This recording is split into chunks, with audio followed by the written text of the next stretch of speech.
uma série de contação de histórias que a gente não está fazendo. Vamos fazer um clube do livro com as crianças, vamos fazer as crianças lerem o livro. Por que a gente está falando para a gente contar uma história para as crianças, para poder fazer com que elas gostem desse mundo, dessa leitura, e não o clube do livro? Alguém sabe por quê? Por que a oralidade é tão importante? Alguém sabe? Já ouviu falar? Eu vou contar para vocês o porquê que ela é tão essencial para a gente fazer alguém gostar de um tipo de história, para alguém se inteirar no mundo que não está tão acostumado. E a oralidade, ela veio muito antes da escrita, milênios antes da escrita. E até hoje existem muitas comunidades, muitas línguas que não têm uma literatura, que não têm uma escrita. Eu até marquei aqui, mais ou menos, quanto que é. Por exemplo, a gente tem cerca de 3 mil línguas no mundo faladas hoje. E apenas aproximadamente 78 que tem literatura. Então é uma discrepância muito grande o tanto de línguas que tem mais a fala, que só tem a fala para poder contar suas histórias, para ter a sua vivência, do que as línguas que têm uma literatura, que tem uma escrita. Então até hoje a oralidade ainda é um ponto principal para passar um conhecimento, uma história. E como eu escrevi ali, ela é esmagadoramente oral, porque além dela nascer milênios antes da escrita, ela perdura até hoje. E o conhecimento na cultura oral, uma vez assimilado, tem que ser incessantemente repetido ou ele se perde. O que é isso? Isso daí é que é onde nascem as lendas e os mitos. A gente sabe muitas lendas e muitos mitos de onde vieram, por que vieram, mas muitos mitos e muitas lendas a gente não sabe de onde nasceu, porque ela é realmente repetida. Por exemplo, uma família conta uma história para os seus filhos. Os seus filhos vão passar para os seus descendentes vão passar para os seus descendentes.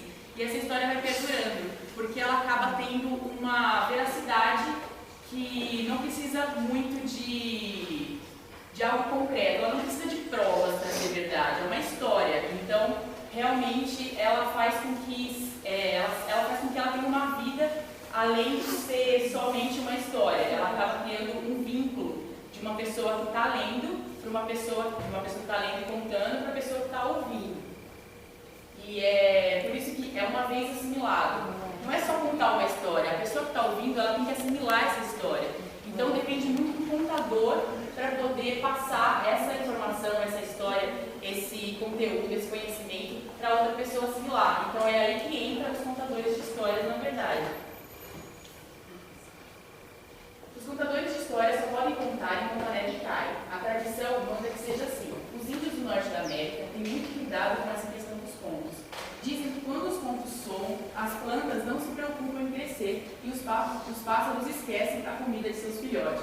Eu gosto muito dessa frase, por isso eu coloquei ela aí, porque é uma coisa muito real. Se a pessoa que está escutando uma história, ela fica tão entretida que ela realmente esquece o que está acontecendo na sua volta. Isso quer dizer que a coisa está dando certo. Já viram crianças assistindo Peppa Pig, por exemplo?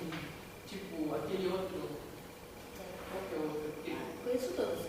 Essa, a da Luna. Gente, eles não piscam, eles ficam parados na frente da televisão e não piscam, não tem noção do que está acontecendo em volta. É a mesma coisa dos contadores para quem está recebendo a história. E isso, os contadores de história só podem contar enquanto a neve cai, é porque ainda hoje existe esse mito, essa lenda que é real, de que a história só pode ser contada à noite. Ela tem um horário certo para ser contada, ela não pode ser contada assim. Bom dia aqui, ó. Vou contar aqui uma historinha. Não é bem assim que acontece em alguns lugares. Inclusive, no Haiti, ainda é uma tradição muito séria de se contar uma história à noite. E no Brasil também, em Diamantina, Minas Gerais, tem essa lenda de vó, que até eu escrevi o que eles falam aqui, que é muito bonitinho. Deixa eu ver se eu pego. Aqui. Contar uma história, quando uma criança pede para a avó, vó, conta uma história, aí a avó responde, agora não, menino, história de dia cria rabo. Isso existe, é um bordão lá da cidade, porque eu li no livro isso, mas depois eu fui perguntar para um amigo meu lá de Diamantina, ele falou, isso realmente é real, as vós realmente falam que não pode contar história de dia, porque história de dia cria rabo. E tem essa coisa de contar a história à noite também por causa dos sonhos, porque eles falam que quando o pai conta uma história para o filho dormir, isso também é super normal até hoje, é quando a criança começa a adentrar nos sonhos de olhos abertos. Essa frase é maravilhosa, porque faz todo sentido também. E aí o poder da oralidade, que é a falsa sabedoria, é filha do acúmulo de informação sem nenhuma apropriação do aprendido. Foi o que eu falei antes. Por exemplo, você não precisa ter uma prova de que aquilo é real. Quando a vida é muito oral, isso acontece muito nas comunidades indígenas, eu acho que eles vão acabar falando hoje, e como acontecia muito antigamente, quando alguém ia para uma batalha, quando alguém ia para uma aventura, eles voltavam contando essa história do que aconteceu. Só que ninguém provou que aquilo é real, ninguém queria provar que aquilo era real. Aquilo, quando eles estavam sendo contados, era verdade, aquilo era dado como um fato comprovado. Então até hoje a gente pode parar até para pensar. Outro dia eu estava pensando assim, falei, nossa, esse monte de história que a gente escutou hoje, tipo, tá nos livros de história, tá não sei o que, tá um monte de lugar que a gente lê, será que isso realmente foi verdade? Porque não tinha provas, a gente realmente ouvia, eles ouviam as histórias e davam como verdade. Então isso acabou passando, que é o fato de você acabar passando a história pro próximo, e isso acabou chegando até hoje. Então, não sabemos com certeza se existe alguma história real ou alguma história que foi inventada no meio do caminho. E aí, quando os pais contam histórias à noite para os seus filhos, é como se criassem um vínculo com um sonho. Permite que o ouvinte comece a sonhar acordado e aos poucos vai adentrando em alguns sonhos. Foi exatamente o que eu falei aquela hora. Eu esqueci que eu pôs esse slide, então já falei antes. E os fatores para o recuo da arte de narrar hoje é que a informação e a mídia ela é muito rápida. Não sei se vocês já perceberam, como vocês mesmos já estão sem paciência das coisas. Por exemplo, a internet trava 10 segundos, o vídeo para 5 segundos, você já está socando o computador.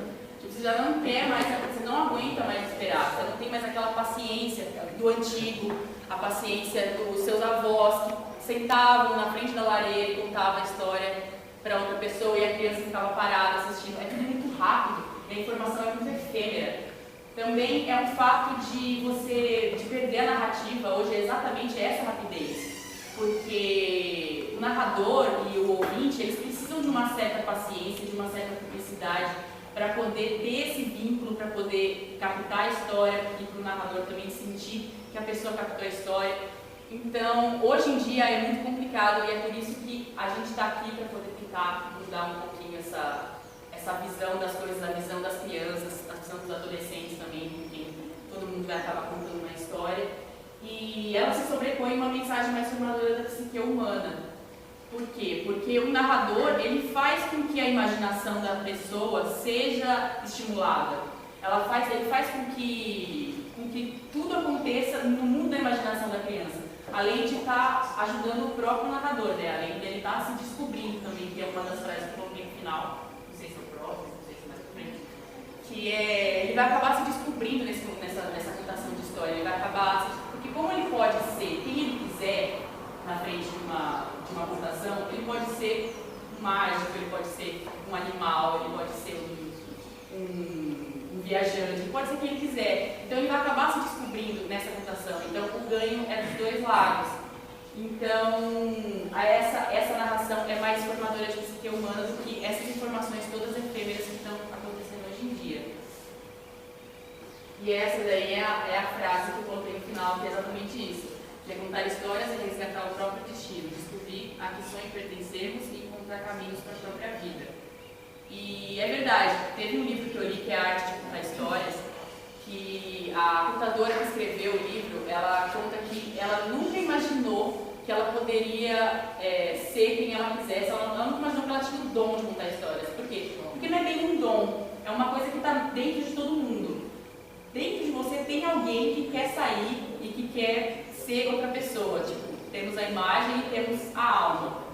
E ela conta que quando ela contou uma história pela primeira vez, ela tinha pegado uma classe de 30 alunos de 7 anos de idade e ela não tinha ideia do que ela ia fazer para poder prender a atenção deles por uma hora, porque a professora deles não ia poder chegar no dia.